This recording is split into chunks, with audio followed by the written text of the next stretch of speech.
বলছি, বাংলার নতুন সরকার বিজেপির সরকারকে বলছি, আগুন নিয়ে খেলতে যাবেন না।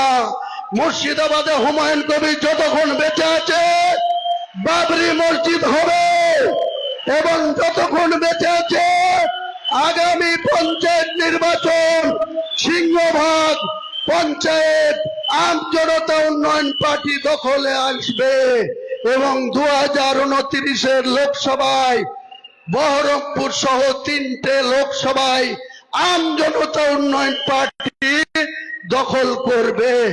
72% যে জেলায় মুসলমানদের বাস, যত হিন্দুরা এক কাট্টা হবে, আমি গোটা মুর্শিদাবাদের মুসলিমদেরকে এক কাট্টা করব। দেখবো আপনারা কি করে নির্বাচিত হন।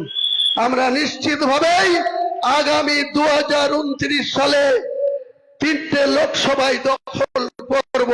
আমি নিজে বহরমপুরে লড়ব, আর যোগ্যতম প্রার্থী মুর্শিদাবাদেও দেব, জঙ্গিপুরেও দেব। আমার আগামী দিনে লড়াই হবে। এই যে 3টে এমপি আছে অকেজো, একটা গুজরাট থেকে নিয়ে এসে করেছে, আর একটা ল্যাংড়া ভ্যাংড়া মিথ্যাবাদী, এদেরকে হারিয়ে যোগ্য মুসলমানদেরকে 2029 সালে জঙ্গিপুর, মুর্শিদাবাদ এবং বহরমপুরে আমি নিজে লড়বো। আমার চ্যালেঞ্জ, হিন্দু ভোট সব একটা হোক, তাও 2 লক্ষ ভোটে আমি জিতবো। হোক এক জায়গা, অধীরকে দিবে না নির্মল সাহাকে দিবে, তারা বেছে দিক। আর মুসলমানদের শতকরা 90টা ভোট হুমায়ুন কবিরের পক্ষে আসবে। 2 লক্ষ ভোটে আমরা জিতবো। কারো ক্ষমতা থাকে আমাদেরকে রুখে নেবে।